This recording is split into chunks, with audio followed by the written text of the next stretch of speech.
Welcome to the Lemons and Pineapples podcast. I'm your host, Emma O'Brien, personal development coach, heart math practitioner, dog photographer, and entrepreneur. In this podcast, I share tools, strategies, and amazing guest interviews to help you improve your mindset and your well-being with a sprinkle of fun and probably some mention of dogs along the way. So without further ado, let's squeeze the day. Hi folks, welcome to episode 30 of the podcast. Today, my guest is dating coach Keshia Rice, and we're talking about healing unhealthy relationship patterns. First, a little bit about Keshia. Keshia Rice is a certified dating coach, hypnotherapist, and two-time Emmy-nominated journalist. Through her coaching program, Cherished Woman, Keshia has coached hundreds of successful women on how to attract quality men without compromising their values, identity, and femininity. Growing up in a Christian household, Keshia understands what it's like as a woman of faith to balance a conservative upbringing with modern-day hookup culture.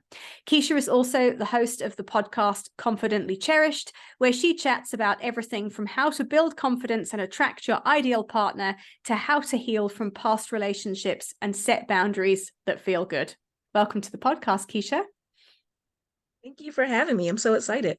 This is going to be great. I think this is a really important conversation to have. And I think it's something that a lot of women and men can relate to, is this piece about constantly repeating unhealthy relationship patterns. So from your point of view, you're an expert in the field here. For people who are experiencing repeated and unhealthy romantic relationships, why is it so important to delve into past relationship histories to start to try and heal our future relationships going forwards?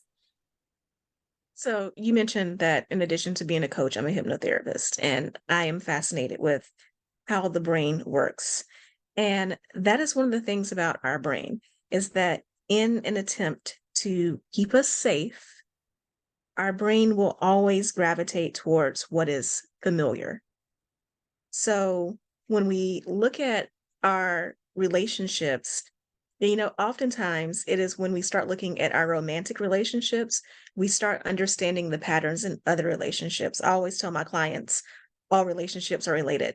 So when we start looking at our romantic relationships and the people that we're attracting, we start to see, this relationship kind of mirrors some of the things that I've seen in a lot of my friendships, or this mirrors the dynamic that I have with my parents or with my siblings or with my grandparents.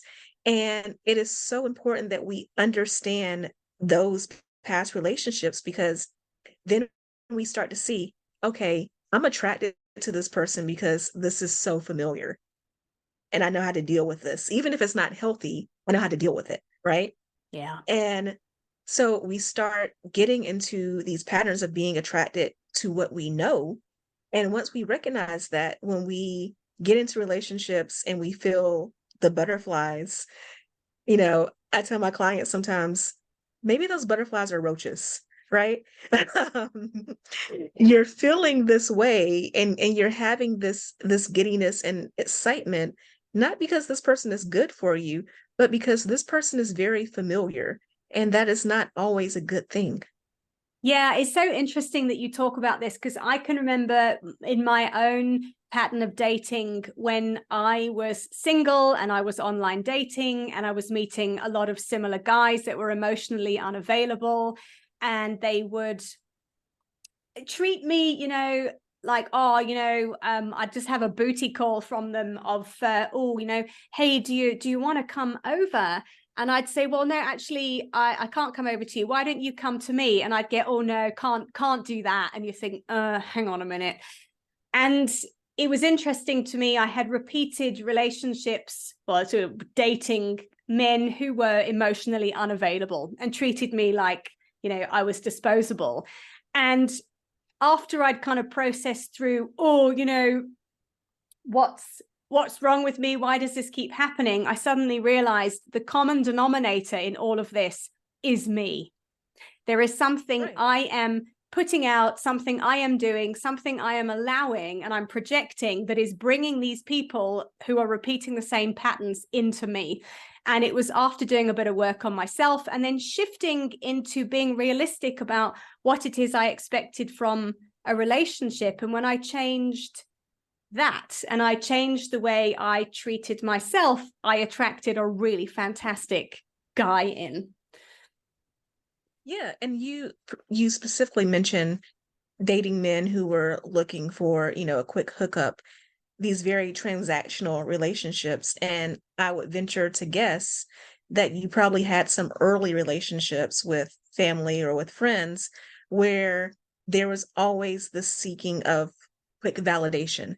You do this, you get praised, you get the reward of love, even though, we know that that's not really healthy love.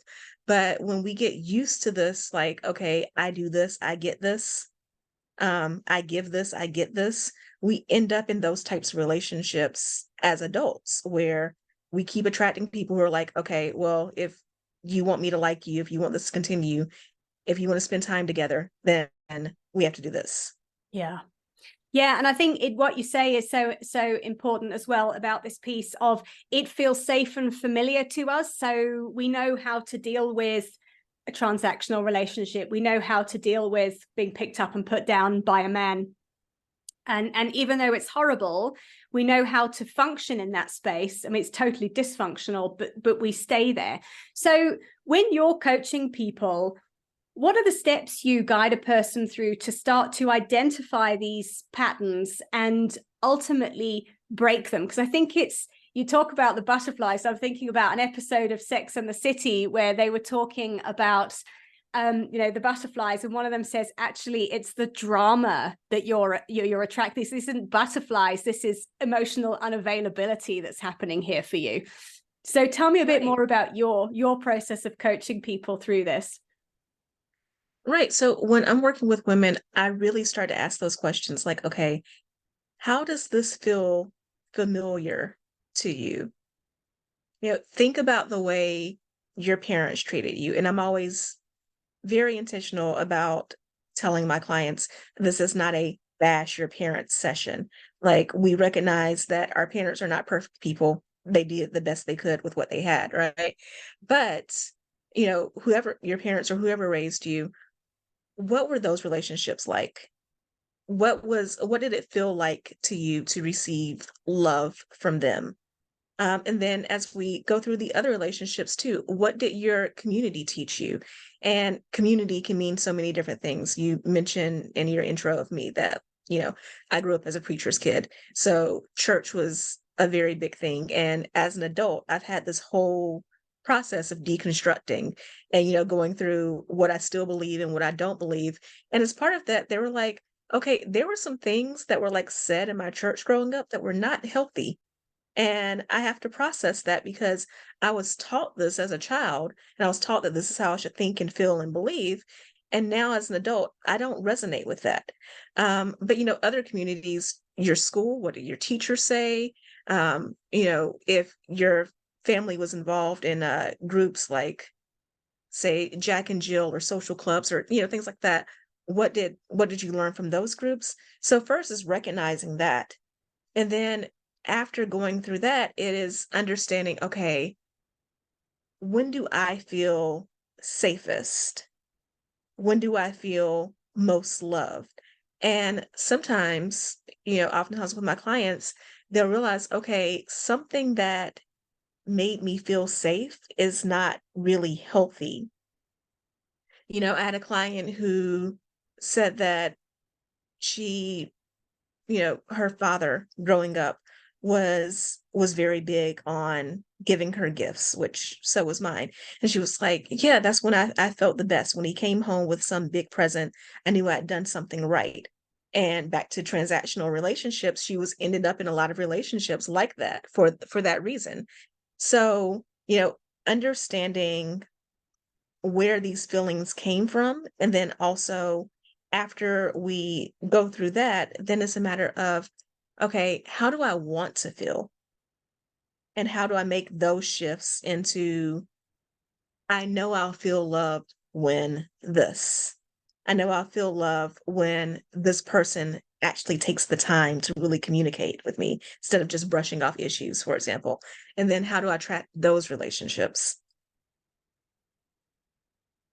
And I think that's a difficult thing, is attracting those healthy relationships when you've been so used to being in unhealthy ones. And I think sometimes a healthy relationship, if you have been almost addicted to the drama of an unhealthy one, can feel quite boring.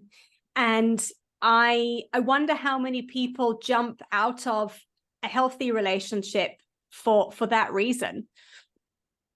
Yeah, this is something I always warn my clients about. Like, hey, when you are in a healthy relationship after years of being in unhealthy ones, it will feel a little bit boring. And that is a good sign. Back to, maybe it's not butterflies, it's roaches. Like, you don't want roaches crawling around. So it is a good sign when things feel a little bit boring and you are bringing the drama into the relationship. So that means that the two of you are going out and exploring new places. Um, the two of you are picking up new hobbies together, and you're also doing that individually, having your own life and your own thing going. I love to travel solo, and there's a huge part of adventure in that. So it is when you are at a place where you feel safe with a partner, you trust them, you respect them, you know that the two of you can actually communicate, and the two of you can go find drama elsewhere. That's when you know the relationship is healthy. Yeah, or you don't need to find drama. You could, I would reframe it as excitement, really. And that's the thing, is I think it's just kind of how we language things. And much like you, I'm very fortunate in the relationship I'm in that I do a lot of solo traveling as well. And I think the wonderful thing for me is I don't worry when I'm away what's happening at home. And previous relationships I've been Yeah. in, it's been a real source of angst of what might be going on in my absence. And that's a horrible space to be in. And for me, I think the shift was about knowing that I deserve more, and that I'd settled for crumbs, I think, in a lot of my romantic relationships. I mean, if I take the guy I moved to South Africa with, I can remember before I moved, somebody asked me, do you think he'll ask you to marry him when you get there? And I was like, no, I don't think he will at all. And I look at it now and I think I moved continents and gave my whole life up for this guy. What the hell was I doing? He should have been, there should have been a lot more on the table for me, given what I did. But then also I'm saying that out loud now, and it sounds very transactional again. Right. So, but I think it's that piece about valuing yourself enough to not settle. And what are the steps to being able to get out of the space of settling for crumbs and holding out for what you really deserve? Yeah. So first, I want to say, whether you call it drama or excitement or whatever, we're naturally wired to want like those dopamine hits in our lives. That's why social media works as well as it does, because TikTok and Instagram and all that give you those hits. So you have to incorporate that into your life. You have to find that from some hobby, something, because otherwise you will not be able to stand the healthy, quote unquote, boring relationship. You will find some way to sabotage just to create, that hit. But as far as finding those steps to really learn how to know your worth and not settle, um, sometimes, and people may find this a little bit controversial, but sometimes you have to ignore your worth and what you want. And the reason why I say that is because we are so conditioned to downplay ourselves, how great we are, especially as women. We're supposed to be humble. and meek and sweet and all that good stuff. So, you know, I tell my clients, let's not even talk about what you're worth, because that will come if you're really committed to doing the work on yourself, to working on your confidence, to putting yourself out there. As you put yourself out there, as you accomplish more things, as you set a boundary and realize that you can actually have a productive conversation with someone about your boundaries, and it's not the end of the world, the confidence comes, the self-worth comes. But what I want you to focus on is, what is it that I want in the relationship? What is it that I need in the relationship? And when you start doing that, when you start working on what your boundaries and your standards are, I often tell my clients, keep a list, go on a date. After the date, come home, look at your checklists. Did these things happen? And if you're not getting those things, then that person is a no. So, one of the things that was on my discernment list was, my first dates were always restaurants, because how did he treat the servers, right? Oh, that is an absolute, I totally agree with you on that one. I went on a date with a guy once, and the waiter came over and took a drink order, and he started being really patronizing and demeaning to the waiter. And I just thought, you have just canceled yourself, my friend, because the way you treat somebody who is a server isn't under you, but the way you treat somebody who's in a lower position of power, especially where I'm in South Africa, I was just horrified. And I just thought, I'm sorry, I don't want to spend time with somebody like that. It's awful, because I could see that the waiter was awkward, embarrassed, didn't know how to respond. And B, I look at that and think, who else do you treat like that? Right. And I remember arguing this point to death with someone, because they were like, well, okay, they treat that person whatever way, but if they really care about you, they would never treat you that way. And here's the thing, as a married woman, my husband and I, our relationship overall is great, but there are times that we have arguments, because every couple has arguments. And when you and when you are in that space, you have those moments where you just know you're right, and you just know the other person is wrong, and that puts them in a quote unquote lower place. And you will default to how you treat people who are in a lower place. So if someone treats servers terribly, when the moment happens in the argument that you are in a lower place because they know they're right, that is how they are going to treat you. Yeah. Yeah. My experience with the men I've dated as well is, men are generally pretty upfront about how they are. We just gloss over, and we sometimes see what we want to see.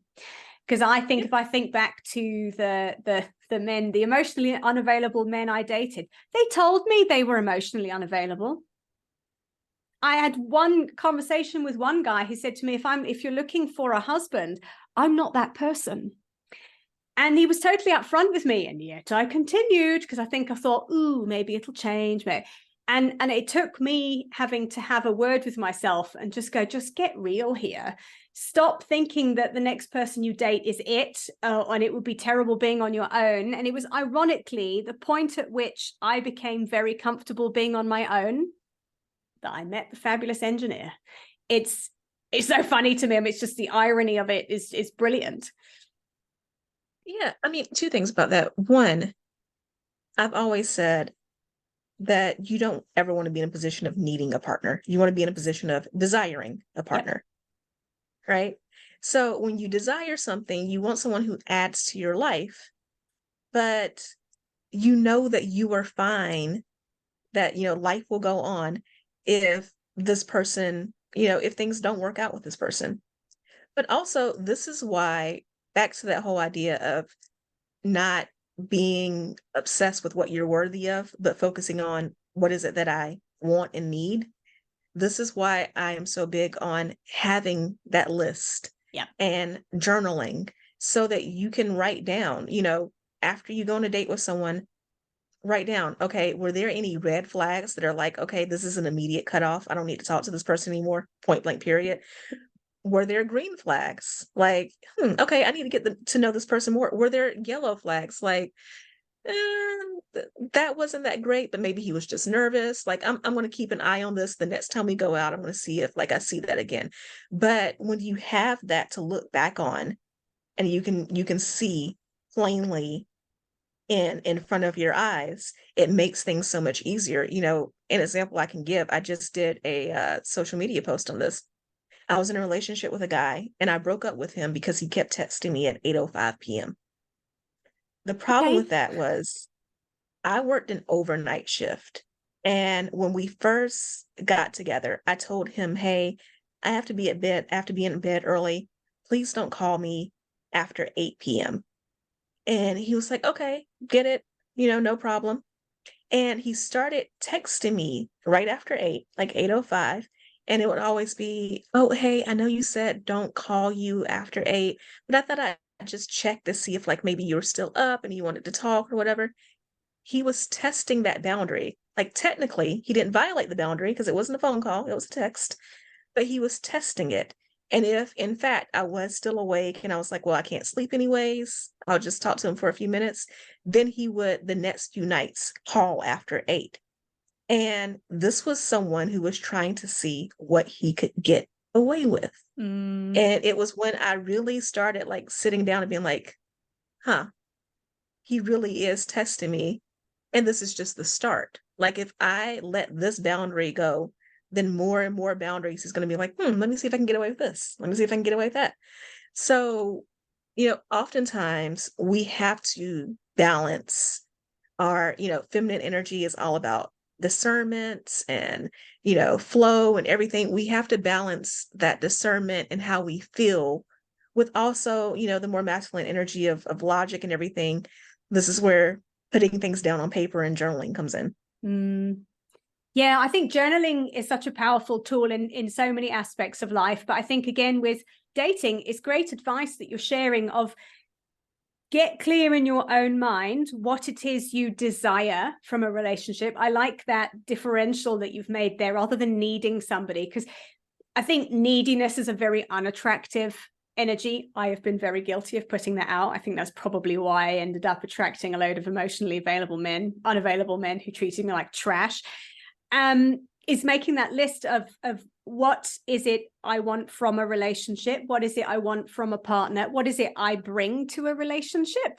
Because I think that's so important as well. I like how you reframed the ignoring your worth piece, because I think often that can come across as almost entitlement. And I think, I'm sure you see it in your line of work, a lot of women who kind of expect they're owed stuff by men as well. What are your thoughts on that, out of interest?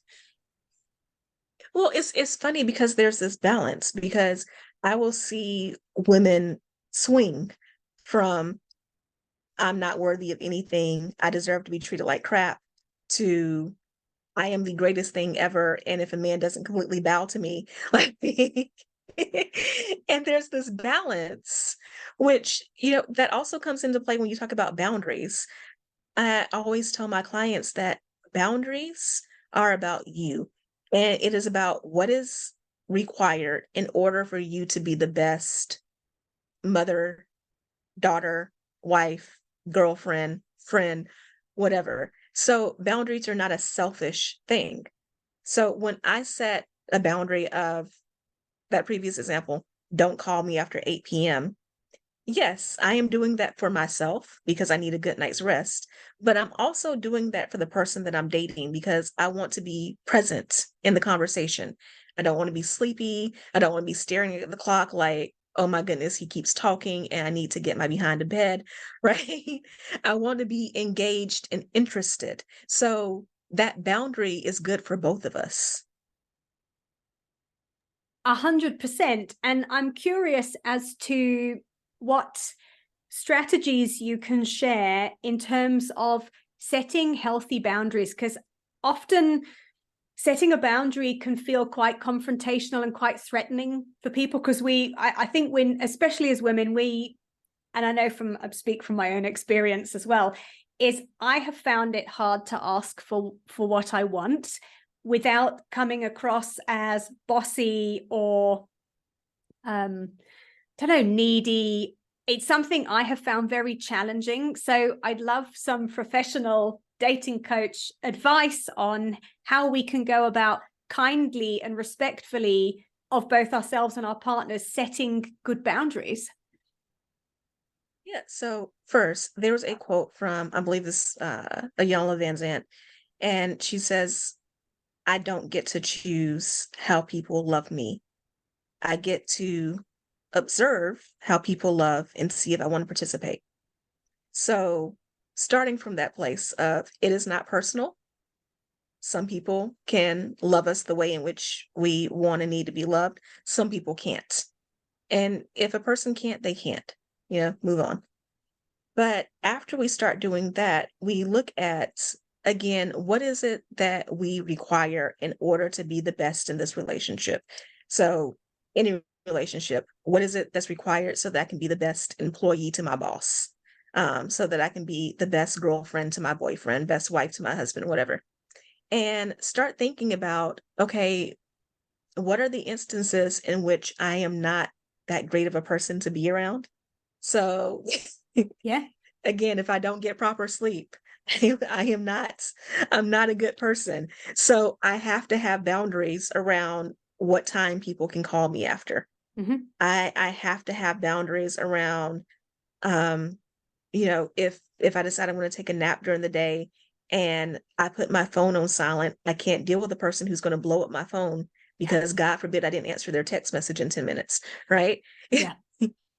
So even with my clients, when I work with a client, I tell them, hey, when you message me, you can expect a response within this time frame, because you have to respect my time boundaries so that I can respect you and give you great feedback and great answers. I can be at my best when I'm answering you. So make that list of the things. Remind yourself that you are not forcing anyone to be anything. You're just saying, hey, this is what I need. And if you can't provide it, I'm not mad at you. I'm not holding anything personal against you. But also, this relationship can't be this relationship, whether it's we can't have a relationship at all, or, I also tell my clients that they are a solar system. Some people in your life, some people have earned the right to be Mercury. Some people are Pluto. And so when it comes to, relationships, especially when you're talking about friends and family members and all that, sometimes you just have to move people further out into the solar system. They get less access to you. And sometimes you're like, you can't be in my system at all. Mm-hmm. But once you determine those things, then when you have the conversations, it doesn't have to be this whole sit down interrogation, like you're going to do this or that's it. I have to cut you off. But you can say to someone when it naturally comes up, oh, yeah, I was really tired this morning because I didn't sleep well. Sleep is very important to me. That's why I don't take phone calls after 8 p.m. Right? Yeah. Yeah. You can make it that natural. Yeah. And I think there's a big kind of link for me as I'm listening to you between boundaries and expectations as well. And I think setting a boundary is about saying, this is what I expect. And like you said, this is what is and isn't okay for me. And it's interesting. One of the boundary and expectation things that's come up in my relationship is also around telephones. So the engineer will answer the phone pretty rapido to anybody that calls. Can be a little bit frustrating when he takes work calls after hours, but again, that's that's one of those things. Whereas much like you, I'm not interested in work calls after 5 p.m. I've set the boundaries down with my clients. He does a different kind of work to me, so I have to be understanding of that. He can get quite agitated if I don't answer the phone immediately. And he'll say to me, it's always in your hand because you're on it often. And so I have now started in anticipating that I know he has an expectation and a need to know that I'm safe, or he might need something and to know I'm going to answer. So if I'm now going on a coaching call and it's approaching the time he might be coming home from work, where he'll generally call me when he's on his way, I'll message him and say, I'm on a call. I'm not available to speak to you now. So I'm not ignoring you. Everything is fine, but I'm unavailable. So it's also, I think it's learning to respect the other person's boundary as well. And I think we all know in relationships, the big key to making a healthy relationship work, once we know we're in one, is that communication piece. It's so vital. Right. It's funny because my husband and I are the same way. And also, he is more of a caller and I am more of a texter. So we have to have those things in place where I have a lot of work. My husband also works out of town sometimes. So we have that communication about me saying, hey, babe, this is a busy day for me. So I already know that we're not going to talk on the phone at all today, but I promise I will text you throughout the day. Mm-hmm. And he'll say, okay, cool. And he'll talk to me and he'll say, hey, I don't know if you've noticed, but I've been out of town this week and we've gone 2 days in a row without a phone call. Can you make the time to call me today? Yes, I can absolutely do that. I will work it in. So is having that conversation and understanding how, each other works and why we have those needs that we do. For him, he feels more connected with a phone call than he does text messages. Yeah. To me, I'm like, oh, well, we're connected throughout the day because I've been texting you all day. Yeah. Right. Yeah. Yeah. But I think you're right. It's that understanding each other's needs might not be the same as our own, and being able to meet them in a way that's appropriate for our partners. But again, I think sometimes that, like you say, calls for a boundary to be put down, in that I can't call you today, but you're stating that. And I think that's the big lesson I've learned in the relationship I am in with my fiance, is this piece about communicating what you need. Neither of us are mind readers. And sometimes you just have to come out and say, this is what I need from you. And this is the expectation of the person should know what I want, and then being frustrated when you don't get it is a big lesson we've been through. And we've had to have this conversation. If you need something from me, just please ask me. And I think it's very common I know, a lot of couples are like, well, he should know or she should know. And often you don't know what you don't know, because like we say, we're not mind readers. Right. And even if that's the case, say it. Yeah. I've had that conversation with my husband before. I feel like I will say to him, hey, I feel like you kind of already know this, but this bothers me. Do you think maybe we could cut this back? And sometimes I'll get the response of, no, I didn't know that. I didn't know that that was a problem for you. Yes. And then I'm like, oh, okay, because I really thought you were being passive aggressive and you really didn't know. Yeah. So don't be afraid to say that. Yeah. What is the phrase? Assumption is the mother of all stuff ups. I'll keep the clean version here. But that's the thing. We make a lot of assumptions. And I think this is why a lot of relationships don't work, when they could do, if people stopped assuming. Like I say, we're not mind readers. And this is something that's been a lesson for me as well. I think with my own daughter, reflected this back to me very effectively when she was living at home. The engineer and I would say, surely she sees the sink full of dishes and might just have a thought, maybe I'll wash these. And we both said to her, does it not cross your mind to do that? No. If you want me to do it, just ask me. Super forthright. And and then you kind of have to process through the thought, I shouldn't have to ask you, but that is my thought and my belief system about this. And sometimes we have to take that out of the equation, and people will be upfront when you ask them for what you need from them. Right. And then that also goes into our discernment whether or not a person truly wants to love us the way in which we want to be loved. Because on one hand, we can't make assumptions. On the other hand, so back to Mr. Late Texter, if if I say, hey, this is a boundary, and then the person ignores it the first time, I might be willing to give them a chance. Mm-hmm. I might be willing to say, okay, they don't understand why this is important to me, why my sleep is so important. So I'll say, okay, let me explain to you why this matters to me so much. I hope you can understand that. And they're like, oh, okay. I didn't get it before because I'm a night owl. I survive on 4 hours of sleep. I didn't know that you absolutely need your 8 hours. My bad. That is a person who's willing to grow with you in the relationship. If a person's just like, oh, well, you're being stupid, or it doesn't matter to me, I don't see why it matters to you, then that's when you move on from the relationship. But it's understanding that you don't know if this person is right for you unless you're willing to have these conversations. I think that's the thing, isn't it? It's being brave and courageous enough to put your needs out there and be open to the fact that however much you like a person, they might not be able to meet you where you're at. And to be able to be strong enough in your own self-confidence and the value you have in yourself to be able to let that go. And I think that can be extremely hard. Yeah. And even again, because self-confidence takes time, inner work takes time. So if you're not at that place where you feel that you have that worth, then go to the logical part.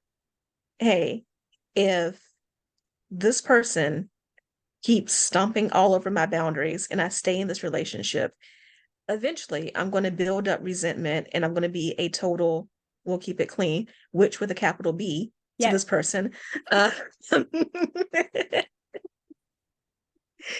And that's not going to be good either. The relationship is still going to somehow explode. So let's end it now in peace, in a, hey, no hard feelings. We're just not right for each other. Instead of ending it in misery and anger and self-sabotage and drama, right? Yeah. Having wasted a whole load of everybody's time in the process and your own time, really. Right. Keshia, this has been such a great conversation. I think we've bounced around and covered so many different pieces here. It's been really, really amazing. So thank you very much for sharing your thoughts and your expertise here. You have your own podcast where people can find out lots more about your work and listen to you. And also you're very active on TikTok, which as my friend refers to as the TikTok. So and I've just arrived on the TikTok as well, and it seems to be like the wild west of social media. I am loving it. So it really is. It really is. It's brilliant. So please tell us where people can find you and how they can connect with you. Yeah, so my podcast is called Confidently Cherished, which is also the name of my one-on-one coaching program. So shameless plug there. But yes, I love podcasting. I love having conversations with amazing women like you. So be sure to check that out. And also on TikTok, if you can spell my name, it is Keshia, Keshia, Rice, Rice. I'm at Keshia Rice on TikTok. And also on YouTube and Instagram. So, again, once you spell my name, it's pretty easy to find me.